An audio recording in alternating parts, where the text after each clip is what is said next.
Hi, my name is Freek Verbeek and this is a recorded tool demo for FoxDec, a tool for formally verified decompilation. So what does FoxDec do? Well, FoxDec aims to disassemble and decompile a binary to a higher level representation. This higher level representation, NASM, has a combination of three characteristics that makes it unique. First of all, the NASM is recompilable, meaning that you can compile it back to a binary. Second, it's patchable. The NASM has been fully symbolized, meaning that you can actually do edits into the binary. And third, the NASM has been proven to be sound, meaning that it's a semantically equivalent representation of the original binary. So let me run FoxDec on an example. I've taken gzip, just the standard binary, the way it's distributed with a standard Ubuntu distribution. You can see that it produces lots of output. I've set it to verbose mode right now, but it did not require any further interaction. I can tweak a few options, mostly about what kind of output is being generated. It then recursively traverses the binary, aims to detect which functions are in the binary, and at some point produces a report. So now it's finished. It identified about 109 functions, and it has done a context-sensitive analysis that aims to resolve all indirections, and that aims to do a pointer analysis. So let's take a look at what is actually generated. In the end, everything that's needed to recompile the assembly code into a binary is in one file, an assembly file, written in NASM. So on the left-hand side here, you can see instructions, so text sections that have been fully symbolized, meaning that concrete addresses have been replaced with labels. And that's a crucial thing, because that means that we can actually start applying patches to this binary. In the middle, you see that the data section has been structured and is part of the assembly file. And on the right-hand side, you can see which external functions need to be linked if you want to recompile this into a binary. The next step then is that we want to reason over correctness. We want to provide some form of assurance that the lifted representation is semantically equivalent to the original binary. Now, we don't want to trust FoxDec itself or the tools that we have used during recompilation, such as NASM and GCC. Instead, what we prove is that the end product, the recompiled binary, and the original binary are semantically equivalent. And there are two ways we can do that. Since we can now actually recompile and run the lifted representation, first of all, we can just do testing. So here I'm going to run a Docker where I'm going to take the lifted representation and I'm going to recompile it, showing what is needed to do this.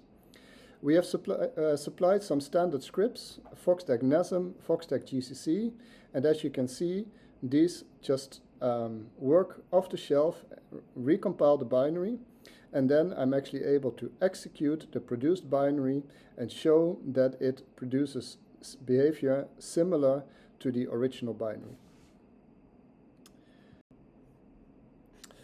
But of course, we want to do more than just testing whether these two binaries are equivalent. So what we've also been working on is a methodology that takes as input the two binaries, so the original binary and the recompiled binary, and lifts them to the Isabelle-Hall theorem prover. And within this environment, we can provide a mathematical proof that the functions in these two binaries, are semantically equivalent. Here you can see that this happens fully automatically, so all the proof scripts are supplied. And you can also see that some of these boxes become red, and that actually indicates functions where the lifting has gone wrong. And in this example, I've purposefully introduced some faults to show that if Isabelle-Hall finishes a proof, then a box becomes white. But if some function has been lifted wrongly, then this will be noticed by Isabel in the form of a red box. During the process of lifting, FoxDec needed to do all kinds of forms of binary analysis. And all the information that's produced by doing those analysis is available in a JSON format. So here are some examples. We see a call graph. So each node in this graph is actually a function.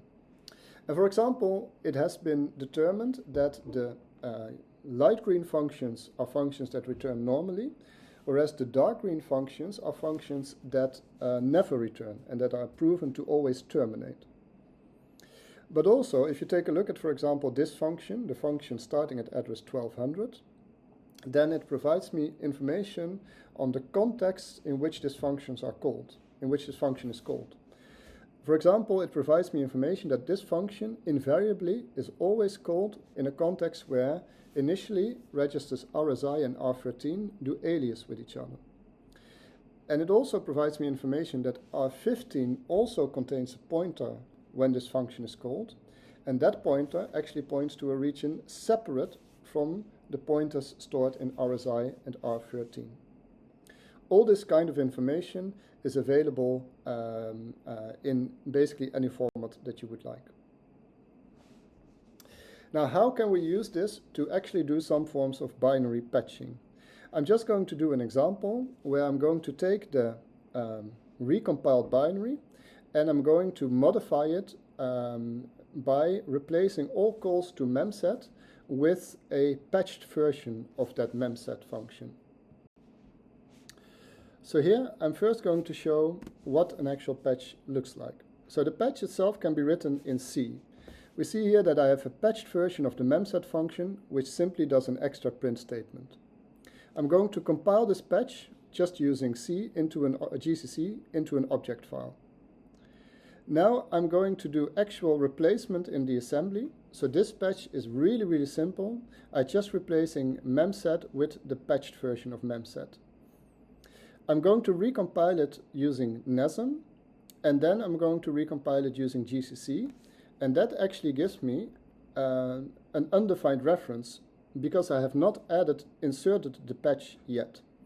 So now I'm going to rerun FoxDec GCC, but tell it to also include the patch, and that provides me with a successful recompilation. Now I can just run some examples, and I see that indeed if I run the patched binary, then I get a output that I would not have with the original binary.